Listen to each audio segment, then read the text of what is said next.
Hello everyone, welcome back. If you're new here, welcome as well. Today I'm going to talk about Star Ocean: The Divine Force. Now I did go a few hours with this to give out my impressions, and it turns out it's okay. It's okay. There are a few issues, but it's okay.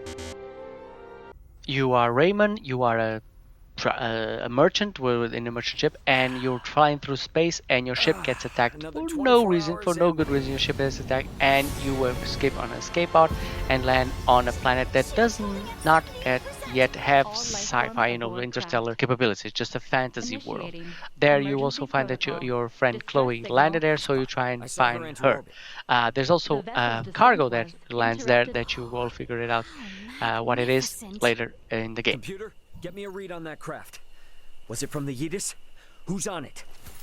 Readings indicate the pod was also ejected from the Aegis. Now, the first thing that I noticed about the game, especially in the opening cinematic, was the graphics weren't great. I mean, there was a lot of lights and fan service, but worst of all was really no facial animation. The characters have absolutely no facial animation. They look like dolls, and I did not enjoy that. For a game that's coming out, recently, the demo is already out. The facial animation should be a little bit, should have something, just not just lip sync. Also, one thing that I didn't like, and I really didn't like when I saw the trailers back a few years or a few months, was Raymond's hair. I mean, it looks like a haystack. It really looks like a haystack on his head, and I don't understand why they chose to go like this. I mean, I've seen the concept art, and it looks good on the concept art, but then on him it just doesn't. I mean, it makes him very distinctable, I can say that, but it doesn't look very good. The voiceover is actually pretty good. It's very good. The English version that I played is actually very, very good. It's much better than the animation itself, and so you can balance out both of them and just enjoy the game. Once you land, two other NPC characters, or two other characters will help you, and here's where the battle starts.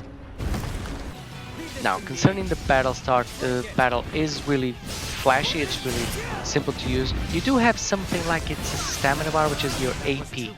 Once you do a number of attacks, your AP will go down, and then you have to wait until your AP goes up again to do more attacks. This works similar to stamina bars in, Elden Ring or Soulsborne or something like that.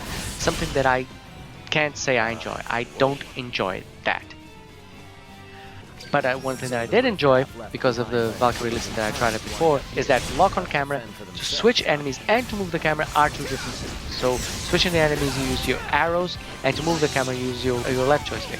So ended up to be a lot better just, put the camera in the position of the target that you're locking on instead, and not switching the target altogether. So that way works pretty good. The game, the action is flashy. You can switch between the three characters while you're fighting. I didn't do much of that actually. I also focused my gameplay with Raymond, but you can do that, and probably is even better depending on some enemies. And then after finding a few enemies and a couple of dialogue scenes, you go and find the cargo that landed there and some ruins. Now there is, I won't say there's a lot of exploration. There's a little bit of exploration in these areas because these areas are kind of big. They're not so constricted like they were in Valkyrie. Listen, they're more open. They're not exactly open world, but they're more open, so you can walk around that better. You do have ahead in the game kind of a beacon that you can switch to give you the location of treasures, which is cool.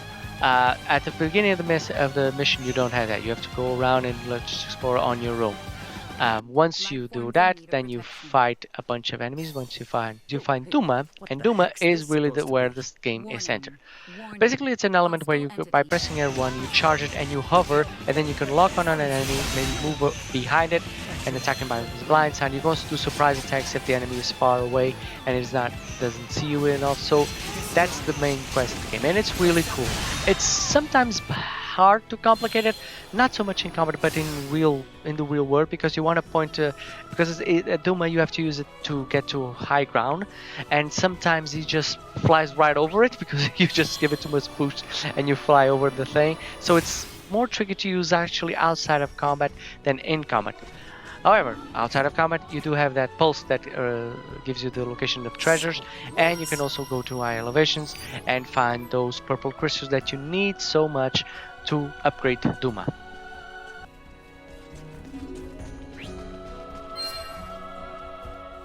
After you've done that, you strike a bargain with your new fellow mates, and will help you find your friend Chloe, and you will help them find their friend, which is a summon mancer or something like that. I think I may be saying the name wrong, but it's Midas. I think it's Midas, the summon mancer that they want. So you both help each other doing this quest. With this, you go to a village nearby, where again you pass through this open world, you fight a lot.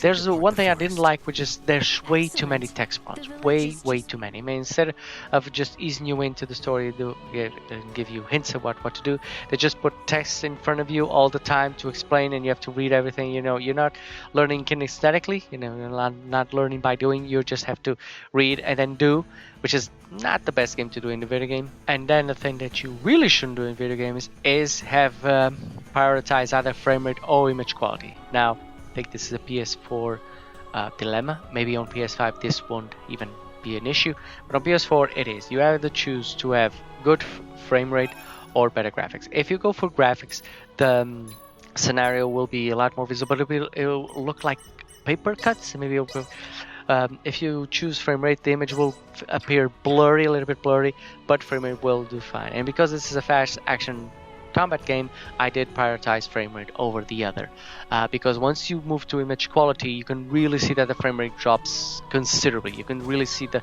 the character is just staggering a lot, and the other characters too. So yeah, that's a real problem for me that we have in this game.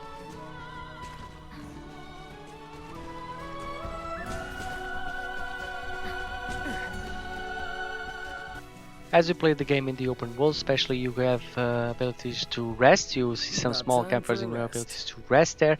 Also, in campfires or without being in combat, you can go to the option menu, which is really simple. It's a lot simpler than I was expecting. It was a really simple menu where you can upgrade your weapons and your skills. Now, the skills tree in this game are absolutely gigantic. They are really big. I think that to fill up everything that's in here will take you well over 80 or maybe 100 hours.